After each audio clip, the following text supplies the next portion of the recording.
Hi there. Warner Brothers Discovery just put out their big earnings report for fourth quarter 2024, along with, because it's the end of the year, the combined earnings report for calendar year 2024 as a whole. This directly affects us because, as HBO's parent company, when they do better, they have more money to devote to the Westeros franchise. Now, there were no huge surprises in this quarterly earnings report compared to the last two, where the August one was apocalyptic, and then in November they did surprisingly better.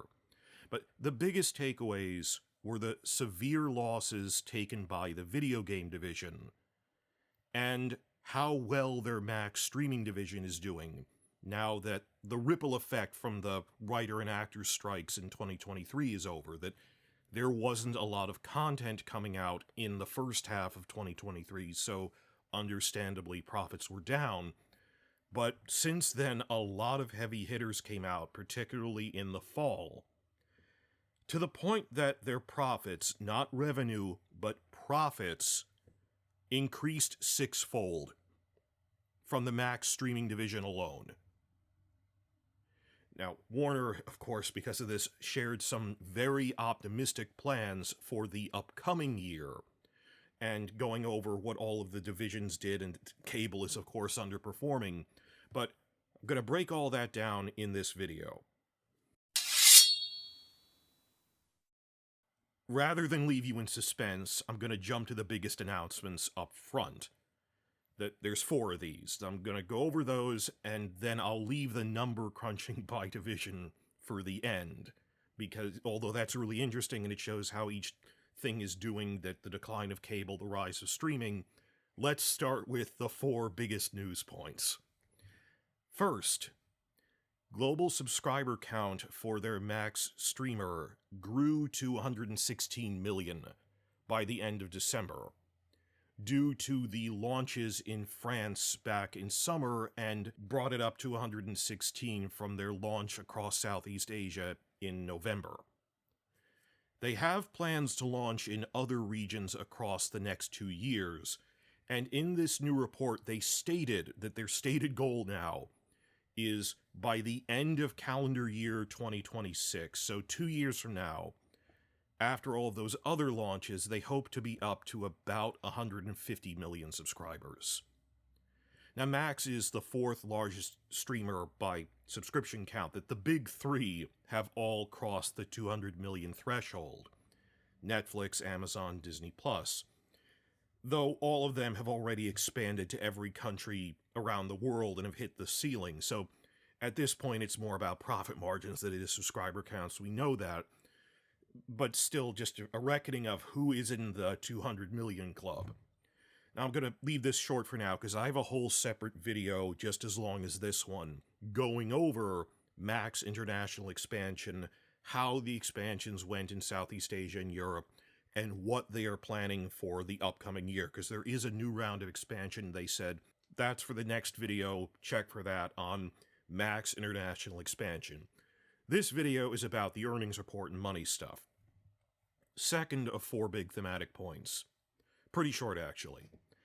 David Zaslav himself admitted that Warner Discovery will make no further pushes to get new major sports content after their NBA deal fell through, and then their proposed joint streamer with Disney's ESPN that was called Venue, that failed to materialize due to a lawsuit by Fubo. It was this whole complicated thing. I've already reported on that.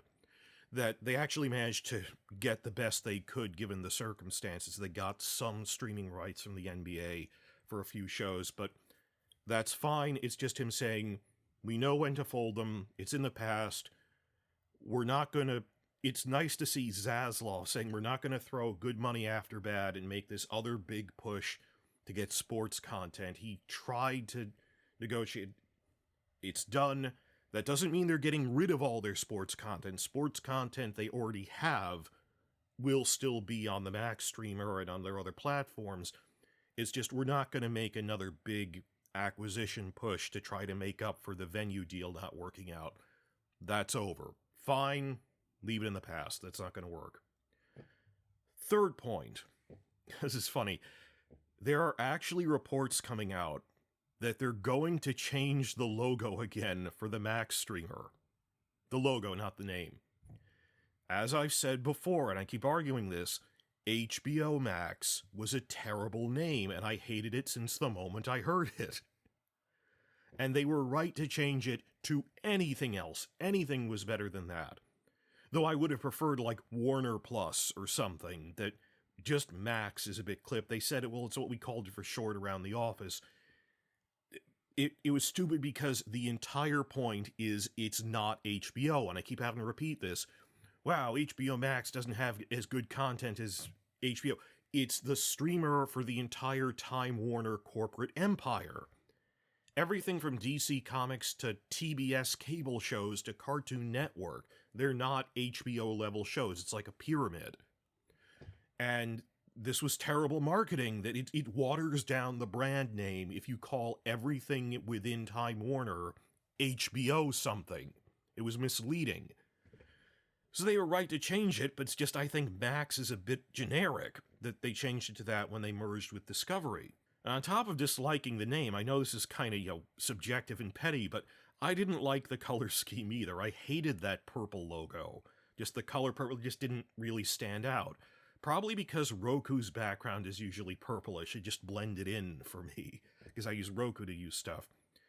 Well, when they shifted from HBO Max to Max, which is combined with Discovery Plus stuff, they did change the logo color from purple to bright blue, which is better in the right direction, but still I don't think they should keep it, and they're not going to.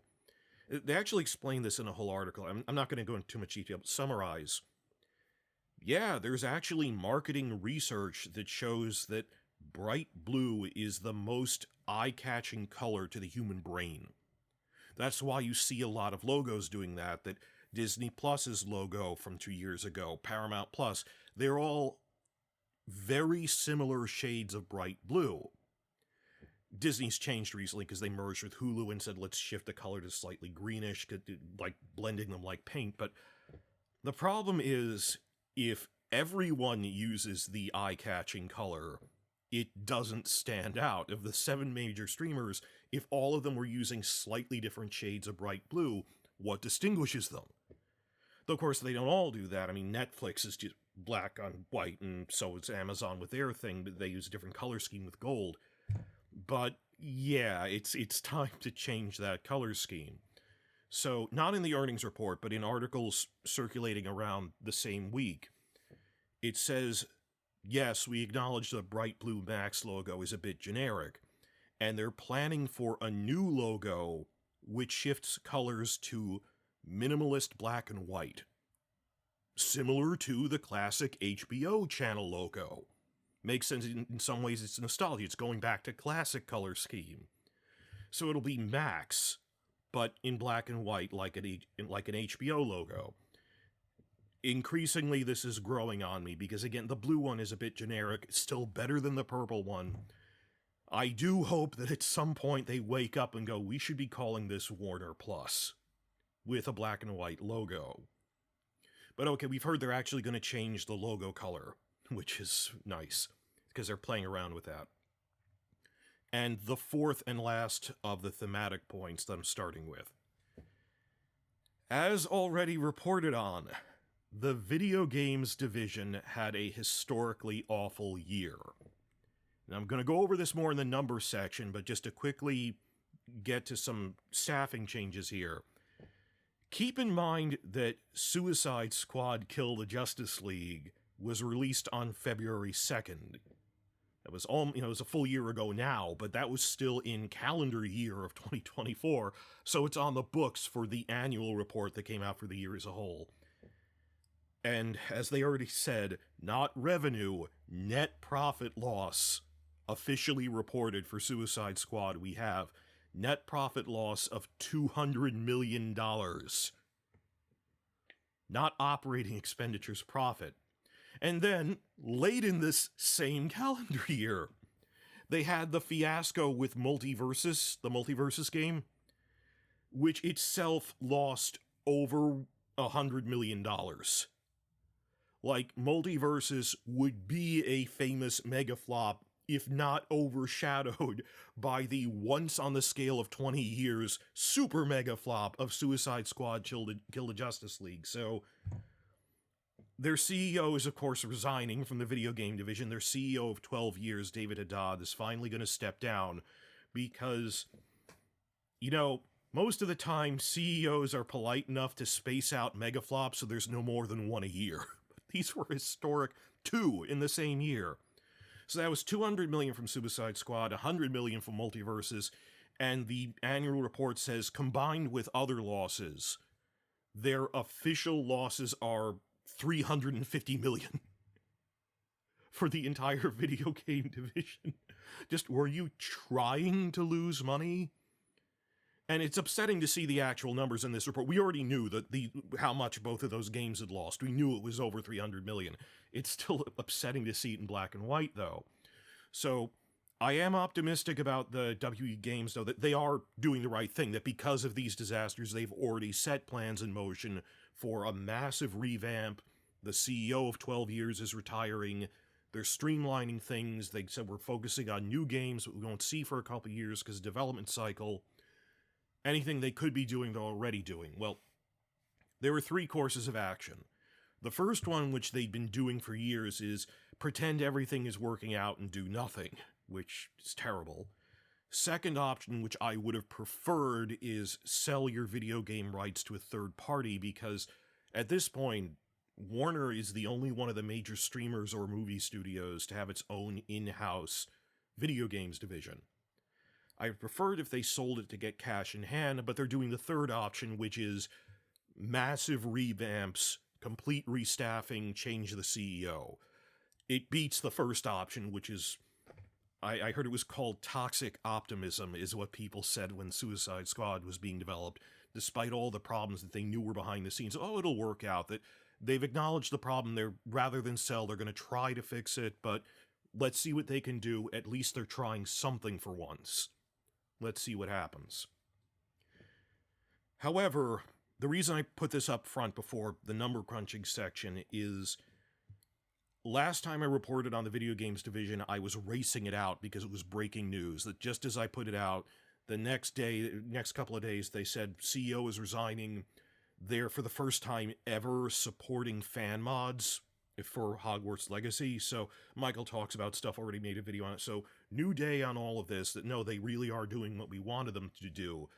That is encouraging, supporting fan mods, changing the CEO. But I raced that out, that within the same report, they actually have said which of WB Games' subdivisions, their different development teams, make up WB Games as a whole. They actually already said which subdivision they're going to trust with future Westeros games. So keep an eye on this. This is very important.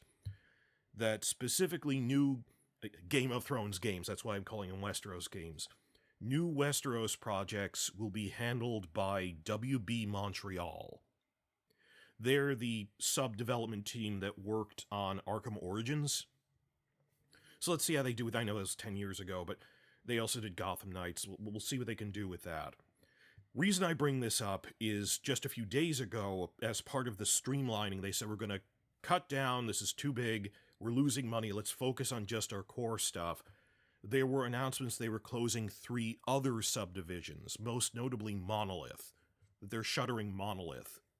And I actually did get people messaging me, through private messages, worried, oh no, you were just reporting on Westeros video games, does this affect us? No, don't worry. Officially, this does not affect us. They're shuttering entirely separate subdivisions.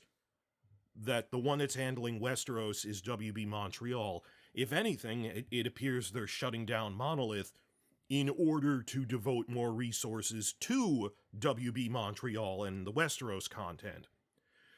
So, given the same press release, they mention our plan, as we said, the new plan is cut back to focus only on 4 core franchises for video games. DC Comics, Harry Potter, they're betting the farm on Hogwarts Legacy 2, Mortal Kombat 1 last year was a mega hit in 2023, And the fourth one is, and the Game of Thrones franchise, though only those first three got video games in the past 3 or 4 years. We never really got a significant Westeros video game. But I covered this in my video games video already, that they said, we're gonna crank out a couple of mobile games to bridge the gap until we get a real game on the scale of Hogwarts Legacy or a Dragon Age scale Mass Effect type of game, or whatever the genre is. That making a full, like Red Dead Redemption scale game takes 3 to 5 years. So even though we are starting right now, there's just brainstorming ideas at WB Montreal right now. They don't have even an idea of what they're doing. I wouldn't expect them, they just ordered it. So this is going to be something we're reporting on, but 5 years from now, we could have a, hopefully, tie-in canon, maybe even good video game for all this. We don't know. But we've never had a good video game on that scale, the way Star Wars has, like, Knights of the Old Republic. Our franchise doesn't have tie-ins like that, and they said they actually want to do that now, put the effort in. So you'll see mobile game stuff like the King's Road thing. That's just, they said, it's to keep the name in the public consciousness during the off-season to bridge the gap until we get the real game done. So they're doing that. The shutdowns were for other divisions in order to focus on the active ones like WB Montreal making Game of Thrones content. That'll come to fruition in a couple of years. So those were the top 4 thematic points that have been going on. That subscriber counts up to 116 million. There are going to be launches. They're optimistic. They'll be up to 152 years from now. I have a separate video that's going to be about specific expansion plans. Second, they're not going to make another sports push, throwing good money after bad. Third, they're going to try to update the logo to black and white, which I think is a better idea. And fourth, everything going on with the video games.